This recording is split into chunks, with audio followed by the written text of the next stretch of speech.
Hey, have you ever wanted to record your face and the scenery around you at the same time?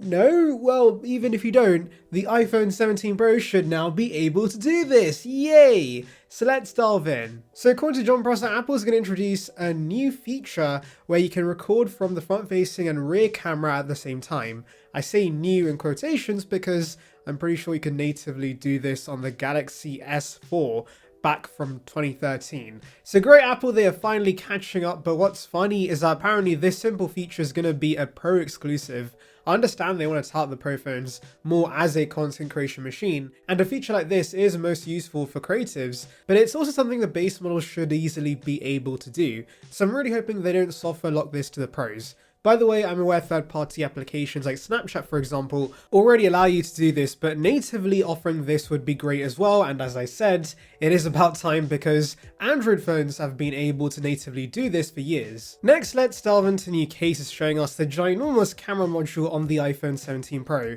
These case leaks come courtesy of Sonny Dixon, who's a pretty credible source, and the cases themselves aren't very exciting, they're just regular clear cases with MagSafe. However, you can see there is a cutout that spans the entire width of the device, which will encompass the familiar triple lens camera on the left, but the LiDAR scanner, mic and flash will now move to the right side. By the way, if you're wondering why Apple is giving us such a huge camera bump on this year's iPhone, I think it's because of the telephoto lens, which I'll delve into later in the video. Obviously the telephoto will have to be stacked sideways into the device, so maybe more space is required because it's now a larger sensor, hence why they're moving the LiDAR, mic and flash to the right and giving us this much bigger camera bar. Talking about the camera bar, one thing that has been featured in the renders is a two-tone finish, but it seems like this won't be coming to the final model. Mark Gurman believes this aspect of the concepts are false, there will not be a two-tone finish, and the camera bar will be the same color as the rest of the device. So essentially this should be similar to the M4 iPad Pro, which is not as exciting, and Gurman does keep our expectations in check by telling us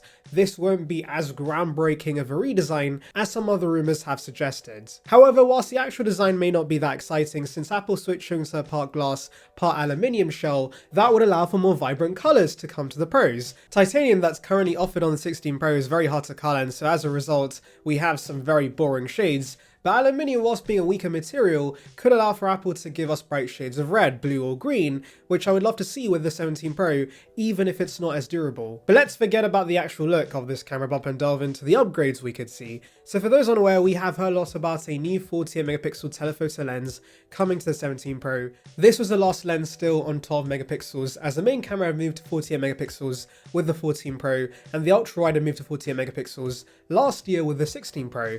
Now with the telephoto switching to 48 megapixels, Apple plans to offer 3.5x optical zoom instead of the 5x currently offered on the 15 and 16 Pro Max. You may think this sounds like a downgrade, but 3.5x optical zoom is equivalent to 85mm, which is better suited for portraits, which is what most use a telephoto for in the first place. Also, much like the main sensor with its 2x digital crop, having a higher resolution telephoto means digital zoom will be a lot better, as you can zoom in and get much higher resolution photos with this new 17 Pro. You get a max of 25x digital zoom with the 16 Pro Max, so maybe expect this to be 30x or 40x with the 17 Pro Max, whilst offering higher quality photos at those higher zoom levels. That's nice. What's also nice would be a sub to the channel. It's free and it'll bring you the latest about Apple right to your subscription box, so please consider it. Join the Saranbyte gang now. Anyway, the regular iPhone 17 doesn't look very different and is near identical to the iPhone 16, but we do see the iPhone 17 Air in a new leaked image, and actually leaker Sonny Dixon had also shared a case for the 17 Air,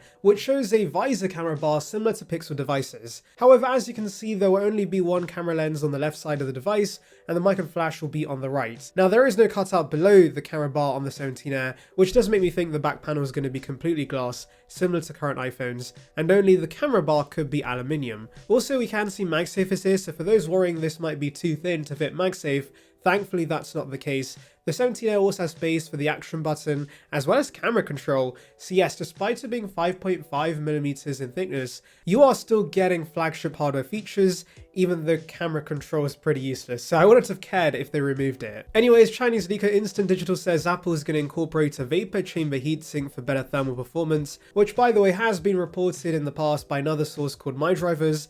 This technology is already popular in the Android space, and if you're wondering how it works, essentially these chambers spread heat evenly across a large surface area, and this prevents thermal throttling so that the device can maintain its peak performance for longer. This is great news for the Genshin Impact nerds who game on their phones for many hours, but it's not just a benefit for gamers. Taking loads of photos and videos can heat up your device too, so improved thermals would help the camera experience too, since the phone's less likely to dim the screen to make up for it overheating. Now of course I do want to mention the iPhone 16 models did have thermal upgrades, which made a difference in my testing. I believe they had included a graphene sheet to dissipate heat, but a vapor chamber will make an even bigger difference when you're pushing the device to the extreme, like gaming or heavy usage of the camera as Ed mentioned, and ultimately I'll take any thermal upgrades. MyDrivers had suggested the complete iPhone 17 range was going to get this thermal upgrades, and that made sense to me because the Air, especially being so razor thin, does need better thermals to prevent any overheating issues, but Instant Digital claims only the Pro phones with their A19 Pro are getting a vapor chamber system, so that the devices can maintain high performance under heavy workload with virtually no throttling.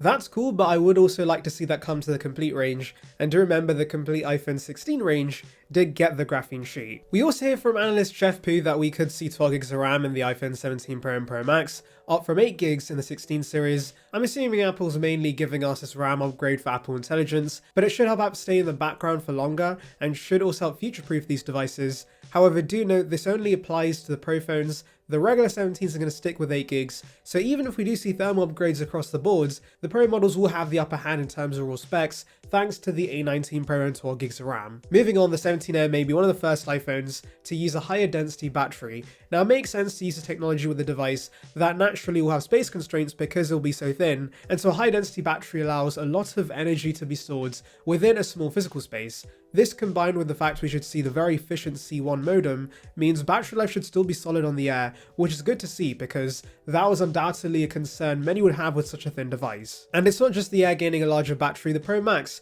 also is getting a battery boost. Leaker Ice Universe mentions the device will be getting even thicker, with it now being 8.25mm in thickness, which is a 0.475mm increase due to a larger battery. Now I do wonder if it's only the Air using the higher density tech or if it's the complete range getting this upgrades. I'm guessing it's only the Air for now because it's new technology, but since there's no space constraints as such with the Pro Max, they can just pack it to the brim with a humongous lithium-ion regular battery, and I'm still waiting for the day we get a 5,000 mAh battery in the iPhone. Now let's delve into the comments. So Marv Monday says, we will get used to the new design. Everyone hated the 3 lens design when it was launched. And yeah, that's true. Initially, everyone hated the iPhone 11 design, including myself, but when we saw the final renders, everyone kind of realized that it was not too bad. And so I'm sure the same is going to happen with the camera bar. Anyway, let me know your thoughts in the comments. Make sure to like and subscribe for more content like this, and thank you for watching.